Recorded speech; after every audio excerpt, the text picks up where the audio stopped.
Hey everybody, I wanted to do another video about Stephen Avery. I made one the other day and I've still been really looking into this and investigating everything. And trending right now online is a video of Stephen Avery's ex-girlfriend Jody. And there's a few things that she says in there that just don't make any sense. And one of them is she said that the interviewer asked her,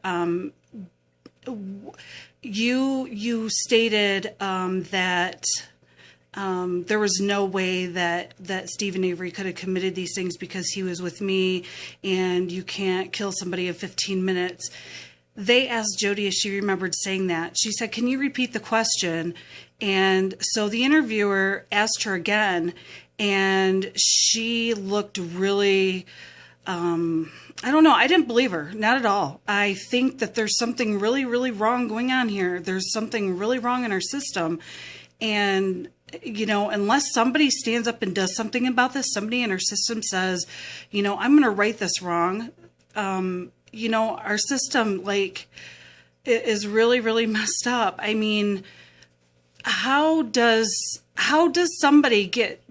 can somebody take away somebody's entire life, throw them in prison, throw a child in prison? How can they do that without any evidence? There is no evidence, just, you know, somebody strongly believing that this person, you know, did this. That's not evidence. You know, there's no blood. Like I said in my first video, there's no blood. You know, they said that, you know, her throat was slit. You think about it, you know, you slit someone's throat. I mean, blood is going to go. It's going to go off the knife. Where's the knife? Like, there's no evidence whatsoever to back this up. Another thing, too, that I was wondering, and I haven't really seen in the media, is that her keychain that was found on the bedroom floor, you know, it only had the RAV4 key on it. There was no house key, there was no mailbox key, there was no anything else, just the car key. That's kind of odd. And, you know, again, like I said, you know, her DNA evidence is nowhere on it. It's as if the key was wiped clean and Stephen Avery's DNA was put on that. The world sees this. Everybody knows that the evidence does not add up. It absolutely positively does not add up. I mean, everybody knows this, and yet it's still being allowed. It's still acceptable. Now, do I know for a fact if Stephen Avery did this or not, or if, you know, Brendan did this or not? No, I don't. But if I go by the law, which has been put in place for many years for a reason, and we have to follow the law. Like, you take Casey Anthony, okay? If Casey Anthony had the same jury and the same everything that Stephen Avery had, she would be in prison. Although, do I believe that she killed her child? Yes, I do. But there's no evidence saying that. I could not convict her. I could not, in my right, you know, mind, convict her because the evidence wasn't there. It just wasn't there.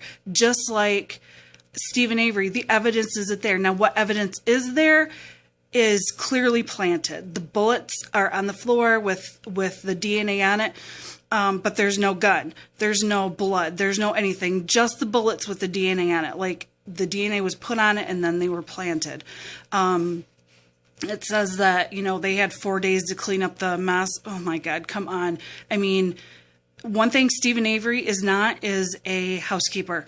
I mean, you can look at that clearly in the junk that he had in there. And I mean that no disrespect to any of his family that might watch this, but that garage was not clean, and they do not look like they, you know, would know exactly. I mean, even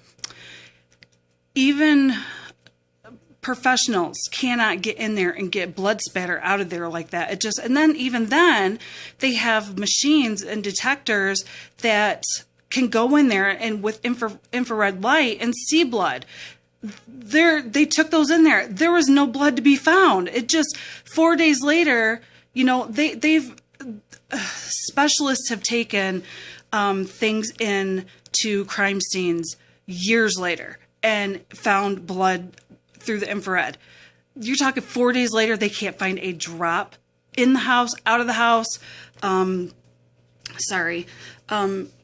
They can't find it anywhere. Like, it's nowhere. It's, come on, people, seriously. I hope that he's let go, and if he is let go and something bad happens, then that's on him.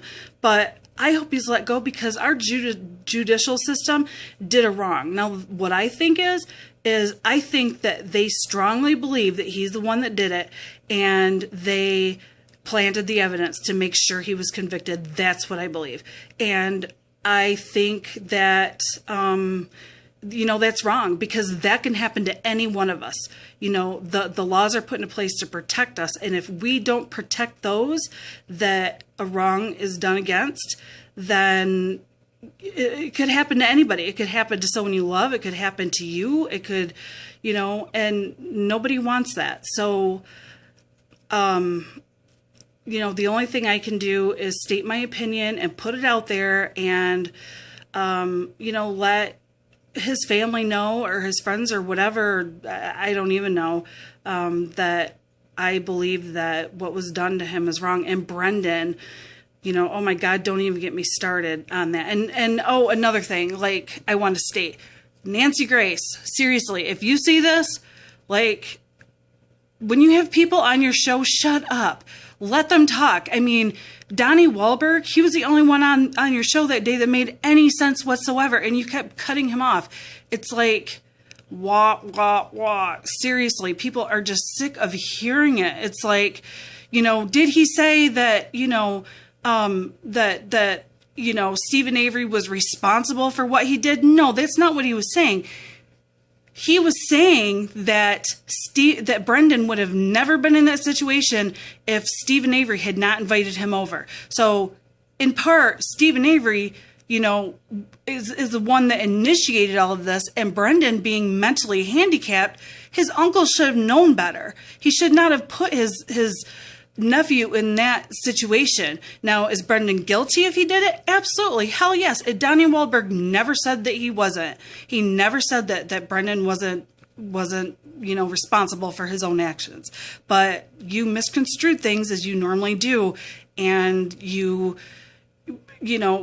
put people on your show to make them look like idiots. But honestly, Nancy Grace, you are the one that looking like an idiot, because you cut people off, you're rude, and people have told you repeatedly, stop doing that. Like, don't invite me to your show and then,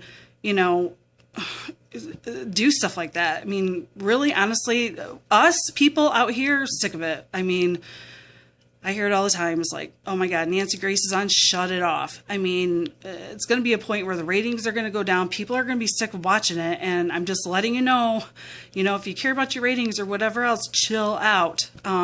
I personally would have loved to have heard what Donnie had to say. He's done lots of things for lots of different organizations. He's done a lot for people.